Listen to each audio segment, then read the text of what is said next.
22대 총선 4개월 남짓 남았습니다. 각 당마다 총선 기획단이 꾸려졌고 본격적인 공천 경쟁도 이제 곧 시작이 됩니다. 경실련이 현역 국회의원들의 자질 검증을 진행을 했는데 부산적 의원들 성적이 매우 좋지 않습니다.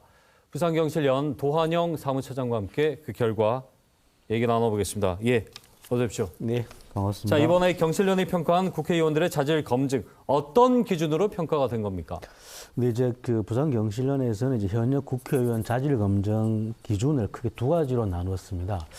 첫 번째가 이제 불성실 의정 활동의 한 측면과 다음으로는 이제 의원들의 도덕성 문제인데요.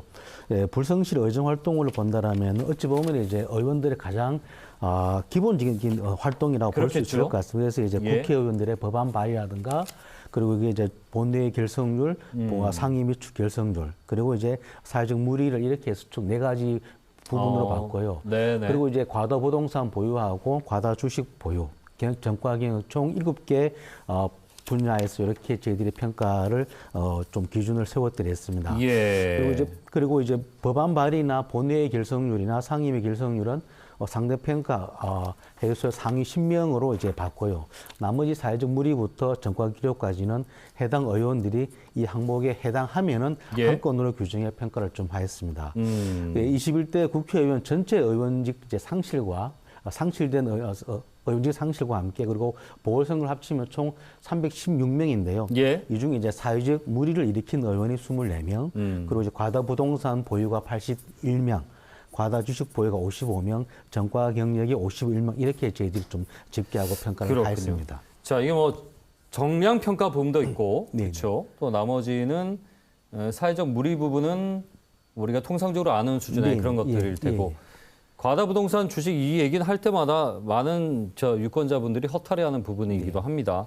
자, 부산적 18명을 포함해서 전국의 모든 의원들을 조사를 했는데 부산 의원들 성적 좀 떼놓고 봤을 때 나쁘다고요? 어느 정도입니까? 사실 이제 저희 부산 지역 이제 국회의원 수 총 18명이죠. 평가 기준 7개 항목에서 3건 이상으로 이제 적용된 의원이 3명입니다. 그렇게 되면은 전체 지역구 의원 대비 16.7%가 되고요. 안타깝게도 전국적으로 제일 높은 수치라고 말씀드릴 수 있을 것 같습니다. 한 지역구 내에서요?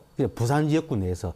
부산 지역 내 총 18명 중에 3명이기 때문에 차이지 않은 비율 16.7%라는 말씀을 드리고요. 참고로 경기도 같은 경우에는 10%, 인천은 7%, 서울은 4%이기 때문에 상당히 높은 수치다라고 말씀드릴 수가 있겠고요. 한 건 이상은 더 심각합니다.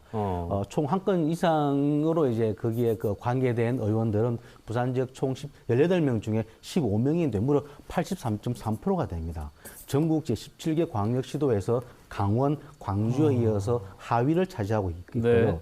실질적으로 이제 한 건 이상으로 본다면 경기도 같은 경우는 49.2%, 서울은 41.2%이기 때문에 어쩌면 부산의 절반 정도밖에 그치지 않기 때문에 실질적으로 서울이나 경기에 비해 월등히 높은 수치다 이렇게 말씀드릴 수 있겠습니다. 사실은 뭐 후보 시절에 연설을 하고 우리 유권자들에게 뭔가를 이제 얘기했을 때 이 7가지 항목 중에 하나만 포함이 돼도 사실은 당선되기 힘든 결격 사유지 않습니까? 실질적으로 충분히 우리 국민들 같은 경우에는 이러한 국회의원들의 의정 활동이라든가 불성실 문제들에서는 충분히 알 권리가 있다는 말씀을 꼭 좀 드리고 싶습니다.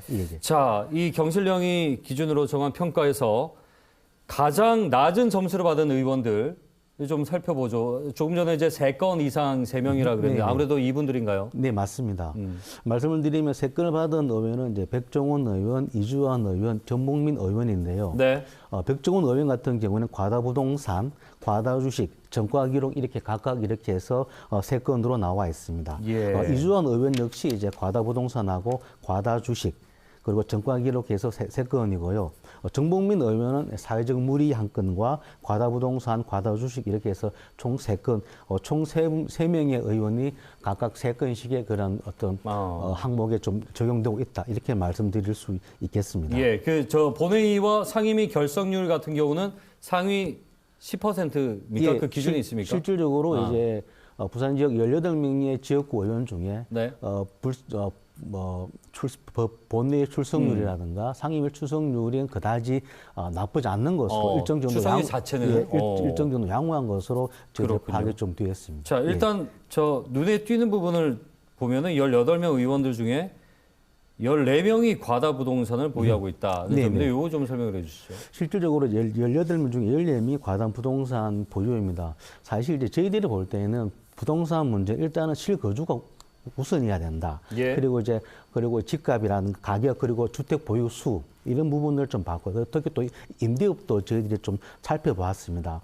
올해 중앙경실련에서 이제 이 내용을 발표하면서 각 의원님들에게 사전에 소명의 기회를 좀 충분히 드렸습니다. 그래서 그런 부분에서 일정 정도의 소명 기회로서 받았던 측면들에서 제외했던 측면인데 그럼에도 불구하고 18명 의원 중에 14명이 이 과다 부동산 보유로 나와 있다는 말씀을 드리고요.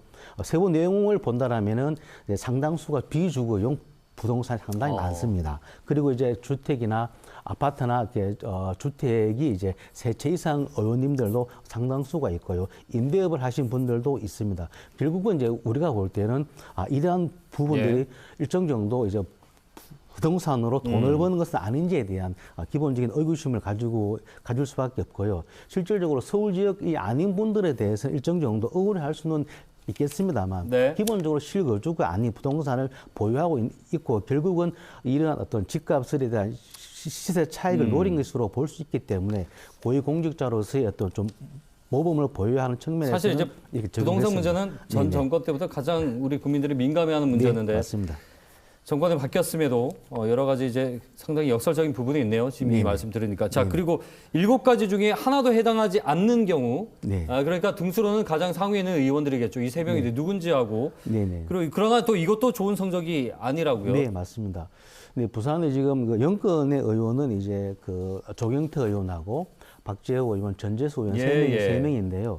안타깝게도 이제 18명 중에 3명인데 강원이라든가 광주에 이어서 전국 17개 광역시도에서 밑에서 3번째입니다. 상당히 낮죠. 그리고 이제 경기 같은 경우에는 50%가 됩니다. 서울은 58.8%가 되는 데 비하면 부산은 16.7%이기 때문에 상당히 낮은 수치다. 이렇게 말씀을 드릴 수 있을 것 같습니다. 좋은 건 안 좋고 안 좋은 건 높고 지금 그러네요. 그래서 본다라면은 이제 앞서 말씀드린 대로 전국적으로 우리가 평균적으로 본다라면은 부산 지역의 어떤 국회의원들의 자질이 어쩌면 전국에서 좀 하위를 내라기 어렵다 이렇게 말씀드릴 수 있을 것 같습니다.